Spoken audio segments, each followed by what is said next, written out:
Olá pessoal, tudo bem? Hoje eu trouxe para vocês aqui o número 23 da Espada Selvagem de Conan, a coleção que tem título A Deusa das Neves, né, com essa belíssima capa aqui do Joe Jusko, uma capa essa com essa ilustração feita em 1981, uma belíssima capa, certamente uma das capas mais bonitas da coleção da Espada Selvagem de Conan. Inclusive essa ilustração, né, essa arte aqui, ela vai compor a lombada. Na verdade, para quem já completou os primeiros números aí, ele já formou essa arte aqui na lombada, ok? E aí, como artistas da capa, nós temos o Chris Claremont, o Val Mayerik, o Michael Fleischer, o John Buscema, o Alfredo Alcala, o Ricardo Villamonte e o Joe Chiodo. Tá? Mais um pouco aí dessa capa que realmente é uma das mais bonitas da coleção da Espada Selvagem de Conan. Joe Jusko, 1981. E aí nós temos a lombada, número 23, a contracapa, né, reúne as edições da Espada Selvagem de Conan de 74 a 76. E aí vamos dar uma olhadinha no quadrinho por dentro. Tá aqui a guarda, né? Temos aqui mais uma arte, uma bela arte aqui, A Deusa das Neves, Espada Selvagem de Conan. Temos o índice com as 3 histórias, né? A Deusa das Neves, março de 1982, O Templo da Criatura de 12 Olhos, abril de 1982, No Reino dos Morcegos, maio de 1982. E no final nós temos ainda uma entrevista com John Buscema, o artista de Conan, entrevista esta feita na Espada Selvagem de Conan, número 15 de outubro de 1976, tá? E aí nós temos uma introdução aqui e vamos logo para a primeira história, né, que tem roteiros aqui do Chris Claremont e a arte do Val Mayerik. Tá? Chris Claremont, que fez muito sucesso aí, né, com X-Men, né, ao lado do John Barney, realmente foi uma dupla que elevou os X-Men a um patamar, né, gigantesco dentro da Marvel. A Deusa das Neves, né, nós temos aqui Conan, né, que está andando no deserto, ele chega a uma cidade aqui, né, e nessa cidade ele vai receber uma proposta aqui, né, de um homem chamado Kendrick, né, onde ele vai ter que levar uma mulher, né, até a sua terra natal. Essa mulher misteriosa precisa ser escoltada até a sua terra natal em segurança. Conan, né, antes de ter esse encontro com esse homem, ele tem uma lembrança aqui de um amigo, de um rival, lá de sua juventude, dos tempos da Ciméria, né, que se chama Shard. Esse Shard teria traído ele, né, teria machucado ele lá atrás, e ele recorda disso daí. Né? E aí ele passa a noite com uma mulher aqui, que trabalha lá nessa taberna, né, e aí é o momento que ele encontra aqui com o Kendrick, né, que a princípio ele acha que é alguém que está ameaçando a vida deles, mas aí o cara se apresenta, se explica ali, faz a proposta que Conan aceita, né? Conan então aceita levar essa mulher que se chama Astriel, tá aqui ela que se chama Astriel, né? E Conan então parte ao amanhecer, né? Logo ao amanhecer ele parte com ela, né? Ao pôr do sol, na verdade, ele parte com ela, tentando levá-la então até a sua terra natal. Enquanto isso, lá na cidade, o Kendricks é cercado por homens que são comandados coincidentemente pelo Shard, né? O Shard é aquele mesmo rapaz lá da adolescência, lá da época da Ciméria, que Conan foi traído por ele, agora o homem que está comandando esse grupo aqui de salteadores, malfeitores aqui, que ainda tem companhia de 2 magos, né? De 2 bruxos aqui, né? E eles então tentam saber para que lado, para onde foi Conan carregando a mulher. Eles matam o Kendricks e ficam com a mulher que passou a noite com Conan, mas a mulher não fala de jeito nenhum para onde Conan foi, até porque Conan confiou nela, e ela, que nunca tinha ninguém confiando na palavra dela, preferiu morrer e honrar a sua palavra do que entregar a direção de Conan. A mulher, a Astriel, sente a morte da prostituta lá, né? E aí Conan percebe que essa mulher não é uma mulher comum, é uma mulher que existe algo místico nela, existe um poder nela, né? E aí ela conta um pouco da sua história para ele, né? E eles acabam se apaixonando. Na verdade, a gente percebe aqui que a Astriel ela usa um pouco desse poder dela, né, também para prender Conan de forma amorosa, né, de forma sentimental. Conan então percebe que eles estão sendo perseguidos, né, por esse bando comandado por Shard, por esses magos, e ele então tenta fugir o máximo que ele pode, mas em determinado momento não tem jeito, eles acabam sendo alcançados ali, e aí é nesse momento que eles estão prestes a ser alcançados que a Astriel começa a contar um pouco da vida dela e de por que ela está sendo perseguida. E ela conta então que ela esteve à mercê de Thoth Amon, exatamente, Thoth Amon, aquele mesmo mago, aquele mesmo bruxo que nós já vimos algumas vezes Conan enfrentando aqui nessa coleção da Espada Selvagem de Conan, tá? E ele então aprisionava essa mulher tanto fisicamente, sexualmente, espiritualmente, né? Misticamente, ele abusava dela de várias maneiras, até que ela foi salva, né, pelo Kendrick, né, que depois eles viraram amantes, se apaixonaram, mas agora ela agora está sob a guarda de Conan e ela sabe agora que o Kendrick ele está morto, né, porque foi assassinado pelo Shard. Enfim, aí eles acabam sendo realmente alcançados ali, o Conan acaba sendo atingido. Por sinal, Conan, nessa história aqui, ele se dá muito mal, ele é muito ferido, ele é muito machucado, né? Mas mesmo assim, a gente conhece o personagem, a gente sabe que ele não se entrega, que ele luta ferozmente contra todos os seus inimigos ali. Ele reconhece o Shard, né? E aí acende uma ira em Conan ali, porque ele se lembra daquele tempo antigo. E Conan junto com Astriel, por sinal, em nenhum momento ela fica para trás, ela pega a espada, ela pega arco e flecha, ou seja, ela luta ao lado de Conan, o tempo todo, né? E a gente sabe perfeitamente que Conan é apaixonado por mulheres guerreiras, assim, essas mulheres que lutam. Então, Conan fica cada vez mais apaixonado por essa mulher. Até que em determinado momento, né, por conta de uma feitiçaria, obviamente, eles são atacados por esse monstro, por essa criatura gigante. Conan tem que se defender, tem que lutar contra essa criatura aqui, mas ele é ajudado, né, por Astriel. Em todas as lutas que Conan entra aqui, nessa viagem, nessa jornada, ele tem a ajuda de Astriel. Até que chega um momento que quem vai confrontar ele são os estígios, né? São esses magos estígios ali, que aí realmente ficou um pouco complicado para Conan enfrentar, e ele é jogado de um penhasco, ele acaba caindo, e eles então acabam aprisionando Astriel, né, com a sua magia. Só que aí Conan, como é um excelente escalador, né, de rochas, que a gente sabe que ele sobe em rochas e em montanhas, obviamente que na queda dele ele consegue se segurar e ele vai escalando, vai subindo essas rochas e consegue então salvar a Astriel, né?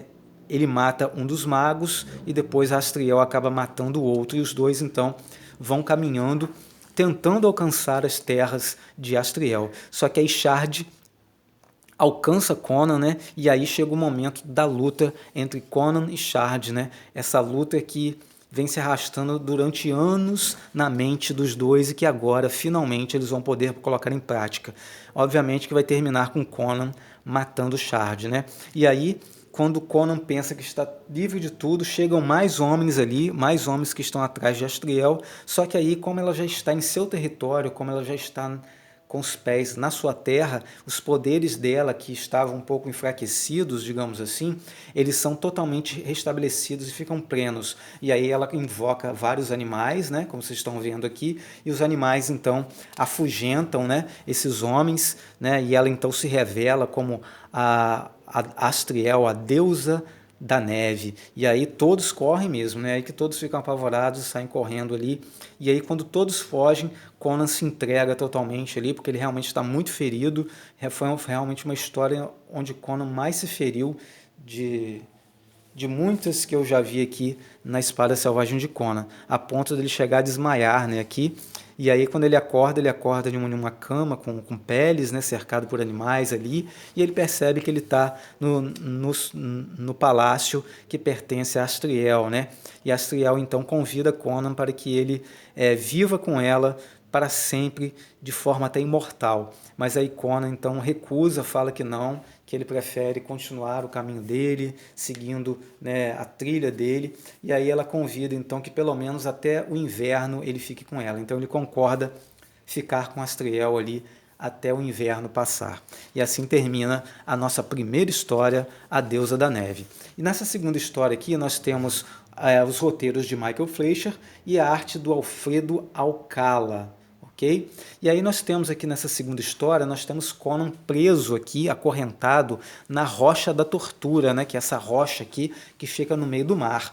E aí Conan está preso ali, já foi torturado, já foi espancado, né? Só que ele consegue se libertar, e ao se libertar ele mata alguns guardas, e o único jeito que ele tem de fugir dali é saltando da rocha, né? E ele vai até o topo ali e acaba pulando realmente, saltando dessa rocha, e aí todos pensam que por conta da altura, né, ele acabou morrendo, mas ele não morreu. E aí essa foi a introdução da história O Templo da Criatura de 12 Olhos, né, onde Conan fica à deriva no mar e ele é resgatado por um navio pirata, né?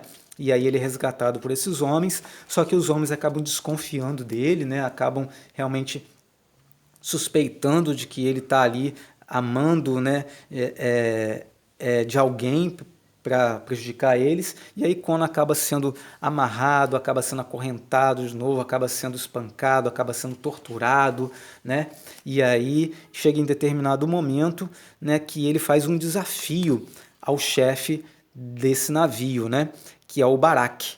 O Barak que tem uma mulher ali em sua companhia, essa mulher se chama Nahela, né? E o Barak, então, até mesmo instigado pela Nahela, ele aceita esse desafio de Conan, né? E os dois começam a lutar ali, só que Conan, com um golpe, arranca uma das mãos, a mão direita dele. E aí ele se desequilibra por conta de uma onda gigante também que atinge o navio, e ele cai no mar. Conan ainda tenta, né, alcançar ele para tentar resgatar ele, mas não consegue, e aí ele volta para o navio e se torna então o capitão desse navio e acaba ficando com a Nahela, mas a Nahela em nenhum momento ela vai esquecer do Barak, tá? Barak esse que não morreu, que alguns dias depois, né, acaba surgindo na praia de uma ilha aqui, sozinho, com a sua mão ali, né, cortada, né, porque quando cortou a mão dele, e ele fica sozinho ali, a gente assiste ele aqui, praticamente nessa narrativa gráfica, né, colhendo frutos, tentando se alimentar de pássaros, né, dormindo, fazendo o que pode, até que em determinado momento alguns nativos da ilha ali se aproximam, né, e tentam atacar ele durante a noite, e ele então mata esses nativos ferozmente.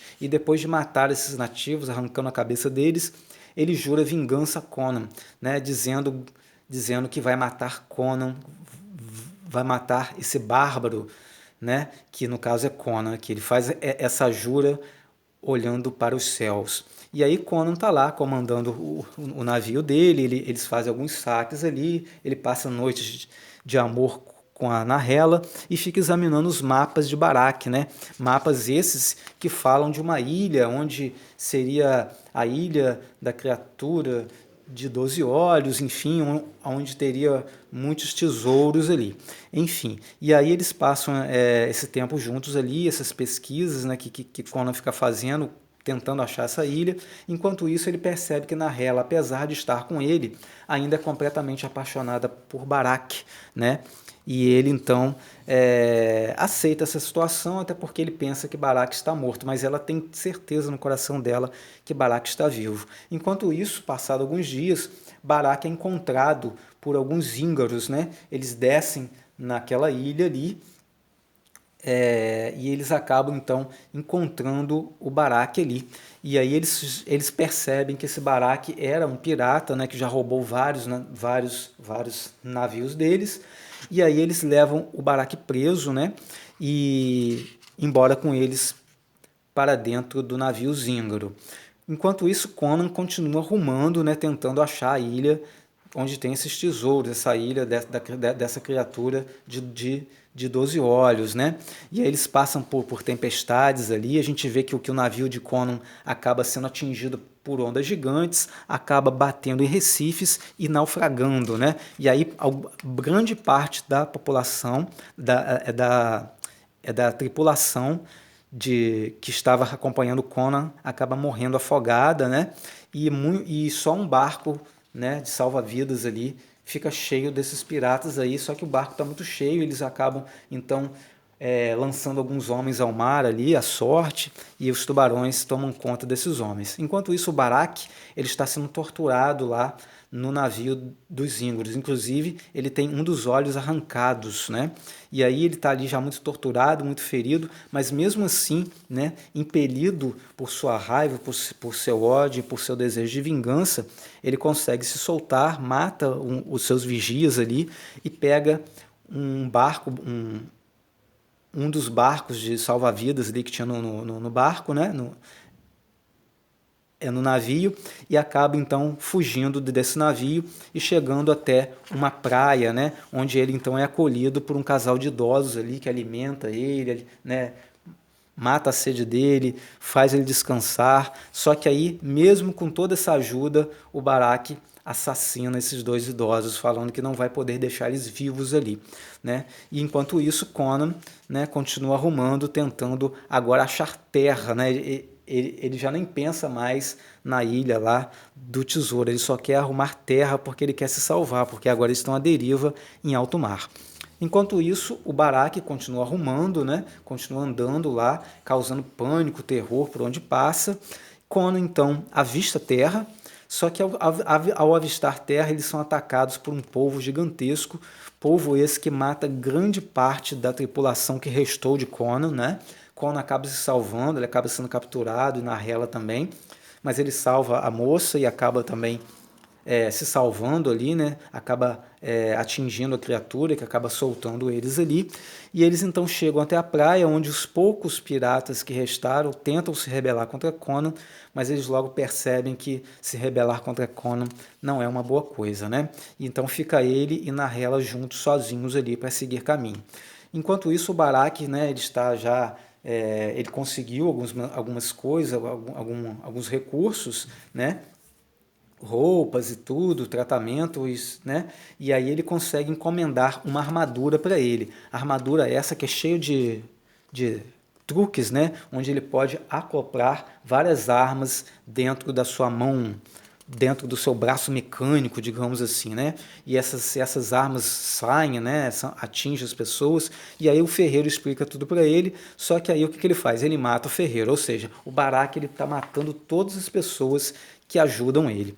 E Conan e Nahela agora seguindo o seu caminho deles, né, eles ficam roubando cavalos, eles roubam barco, e ao roubar esse barco, eles então vão tentar chegar até a ilha do monstro dos 12 olhos, e eles conseguem chegar a essa ilha, né, porque Conan quer esse tesouro. E aí chegando a essa ilha, eles vão escalar, né, a rocha ali, e eles conseguem entrar dentro desse templo. E lá eles avistam essa estátua dessa criatura que tem 12 olhos, e na verdade os 12 olhos são 12 pedras preciosas, são 12 joias preciosas. E aí eles são surpreendidos por um sacerdote ali, né, que vai tentar chamar ajuda, mas ele é morto. Só que ele não é morto por Conan, ele é morto pelo Barak. O Barak chega ali surpreendendo a todos, né? E aí a Nahela fica extremamente feliz porque é apaixonada por ele. E quando vai tentar abraçar o seu amado, ela é morta friamente por ele. E aí ela morre dizendo que ama o Barak, mas ele pouco se importa com isso, porque é um homem frio, cruel, né? Que só está se importando com a vingança dele em relação a Conan. E aí ele e Conan começam a lutar, e enquanto eles estão lutando ali, o feiticeiro pronuncia algumas palavras e aquela estátua, né, aquela estátua daquela criatura de 12 olhos, ela ganha vida e ela realmente se torna uma criatura de 12 olhos, né, ela ganha movimento. E aí ela pega Conan, né? Ela pega Conan e quando ela está prestes a matar Conan, o Barak não permite, porque ele fala que quem vai matar Conan é ele e não e mais ninguém. Aí a criatura agarra o Barak e joga ele penhasco abaixo de uma altura gigantesca. A gente presume então que o Barak morreu, né? Porque ele não surge mais aqui na história. E aí Conan fica lutando com a criatura até que em determinado momento ele acha que cortando as antenas da criatura, essa criatura vai morrer. E aí é isso que ele faz e é isso que acontece. A criatura acaba morrendo ali, né? Desfalecendo, e aí ele tenta fugir, e quando ele está tentando fugir, aparecem mais sacerdotes ali, só que os sacerdotes estão fugindo, na verdade, e aí ele aproveita para roubar 2 taças repletas e crivadas de joias preciosas, e assim termina a nossa história, tá? E aí nós temos a terceira história. A terceira história nós temos aqui uma caravana que está, né, rumando aqui pelo deserto, e aí eles são atacados pelos Oagiris, os Oagiris são comandados por Conan, né? E aí essa história que se chama O Reino dos Morcegos. É uma história do Michael Fleischer, com arte do John Buscema, Alfredo Alcala, Ricardo Villamonte e Joe Chiodo, tá? Todos esses artistas aqui desenhando essa história. E aí a caravana é atacada, né? Conan então pega todo o dinheiro que está ali, as riquezas ali, ele se desentende com um dos seus homens, que acaba matando friamente um dos comerciantes, mas sem necessidade alguma, e ele expulsa então esses homens, né, que são mais cruéis e que não obedeceram às ordens deles. E aí ele acaba então levando o tesouro todo e ainda fica com uma moça ainda que se chama Railena, né? Essa Railena então se dispõe a acompanhar Conan, dizendo que se ela for devolvida, ela vai acabar sendo morta, enforcada, né? Porque ela roubou e tal, uma história assim. E ela então acaba ficando com Conan fica com ela realmente. Só que aí no momento que eles vão passar a noite juntos, chega um ancião ali que interrompe, dizendo que precisa falar com Conan, e Conan então atende esse ancião, que conta uma história a ele de que ele é o rei, né? Ele é o rei de um grande reino ali, e que ele teve um filho, né, no passado, mas a esposa dele morreu no parto, e esse filho nasceu defeituoso, né? E ele então teve que sacrificar esse filho, mas na verdade ele nunca sacrificou esse filho, ele escondeu esse filho, né? Esse filho que tem uma marca, né? Essa marca que todos consideravam defeituoso. Ele se casa de novo com uma rainha, né?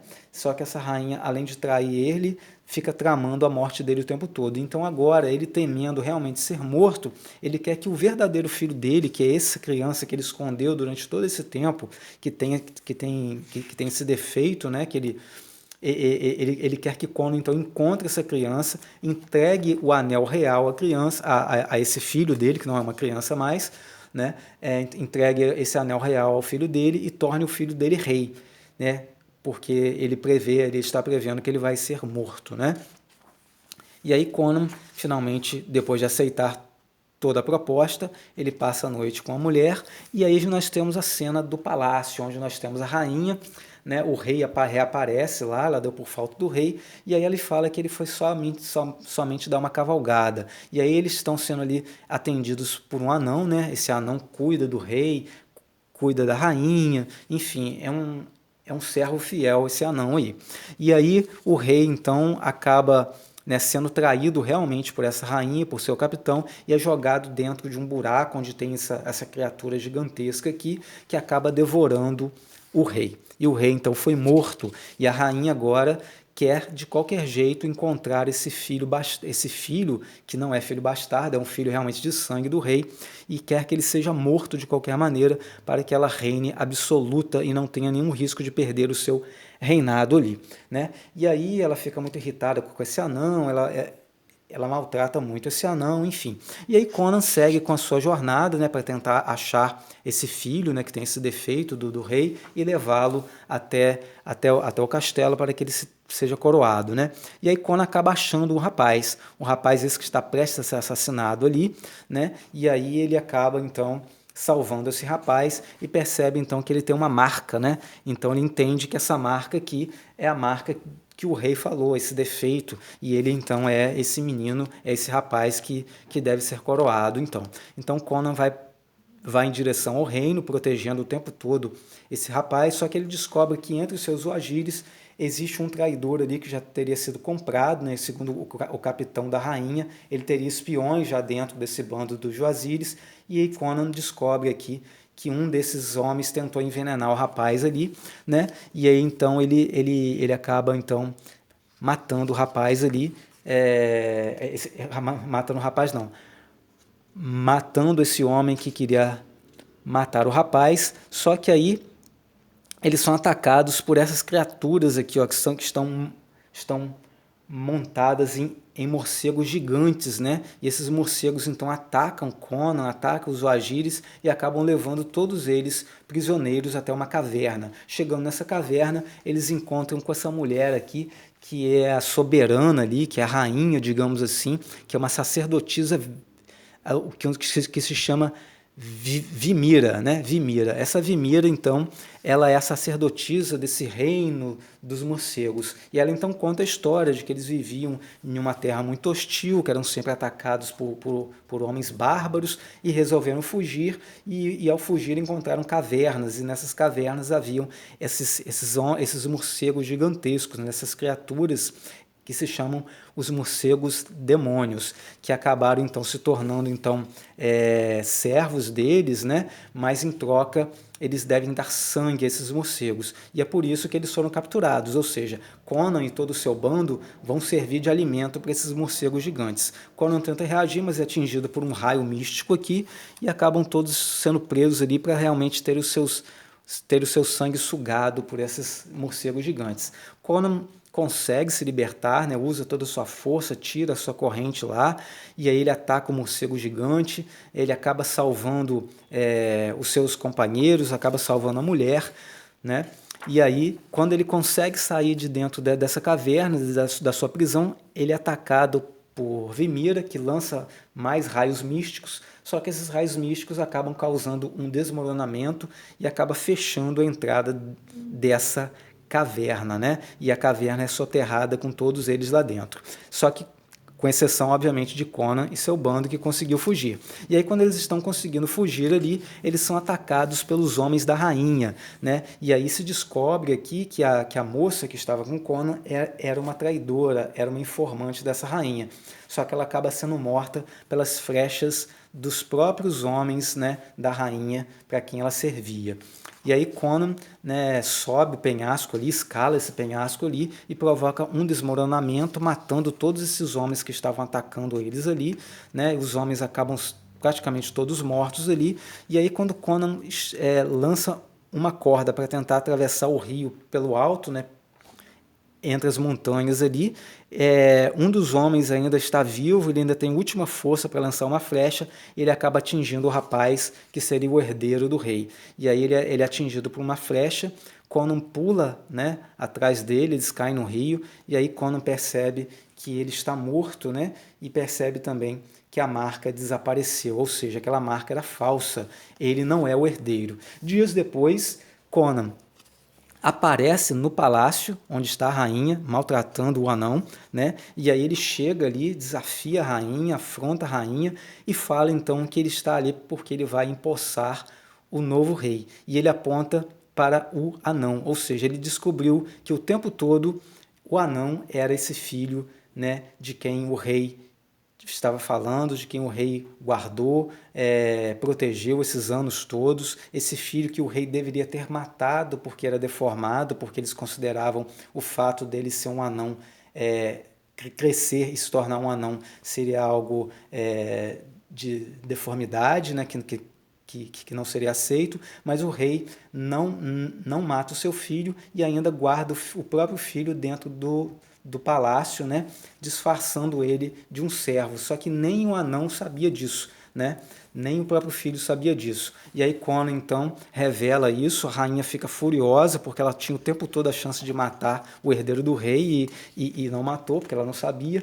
E aí eles acabam caindo numa armadilha, os dois, tanto Conan quanto o filho do rei, eles acabam caindo naquele fosso onde tem aquela criatura que devorou o rei, só que aí Conan, né, tá ali dentro com a sua espada na mão, ele luta com essa criatura, numa luta feroz, né, complicada, porque o espaço é muito apertado ali, mas Conan consegue, salva a vida dele e a vida do herdeiro, e o herdeiro então fala que existe em alguma dessas pedras aqui existe abertura para uma passagem secreta, e realmente essa passagem secreta é encontrada, eles saem dali, e aí quando ele chega de novo no aposento da rainha, a rainha então chama esse guerreiro gigantesco aqui para enfrentar Conan, e Conan então tem que enfrentar esse guerreiro aqui gigantesco, e a luta entre eles é feroz demais, tá? Foi uma das lutas mais difíceis também que Conan teve, né? Você vê que Conan bate na cabeça dele, ele volta a ficar de pé e Conan atinge a cabeça de novo, ele levanta de novo e Conan está quase morrendo aqui, ó. Você vê que a expressão de Conan é de quase morte aqui, com sangue escorrendo pela boca, pelo nariz, né? O olho dele já está virando e aí em determinado momento ele tira suas últimas forças ali e começa a entortar o pescoço desse guerreiro gigante até derrubar ele no chão e forçar o seu pescoço até quebrar o pescoço desse gigante. Realmente uma luta bem difícil para o gigante cimério aqui. E no final, ele derrotando esse gigante, a rainha se viu ali sem nenhuma mais condição de enfrentar, e aí Conan chama o herdeiro, né, que é o anão, dá a ele o anel, né, e ele então passa a ser o rei ali, e Conan achando que ele ia mandar executar a rainha, ele não manda executar a rainha, ele manda então que a rainha agora seja a serva dele, ou seja, ele quer agora que a rainha sirva ele como ele serviu a rainha todos esses anos ali, né? E Conan então acha graça dessa situação. E aí termina a nossa história. E aí no final nós temos um portfólio aqui com a arte do Pablo Marcos, né? Belíssima arte. O outro portfólio é com a arte do Mike Zeck. Mike Zeck desenhou o Capitão América, né? É o Justiceiro por muito tempo. Belíssima arte também. E aí nós temos a entrevista com o John Buscema, que eu li, achei maravilhosa a entrevista. O John Buscema falando de Conan, falando de como ele começou a desenhar, como ele chegou na Marvel, né? Falando sobre os seus artes finalistas, enfim, falando sobre o quadrinho que ele mais gostou de desenhar. Realmente uma entrevista muito legal, não é uma entrevista muito extensa, mas muito interessante de ler. E aí nós temos as capas, né? Que é a capa da edição 74 da Espada Selvagem de Conan, Joe Jusko, que é a capa dessa edição aqui. Temos a capa da edição 75 e a capa da edição 76, tá? É Arnoren e Joe Chiodo. E aí temos a capa da próxima edição da Espada Selvagem de Conan, a coleção. Ok, pessoal? Então essa foi a edição 23 da Espada Selvagem de Conan. Obrigado por assistirem, um grande abraço e fiquem com Deus.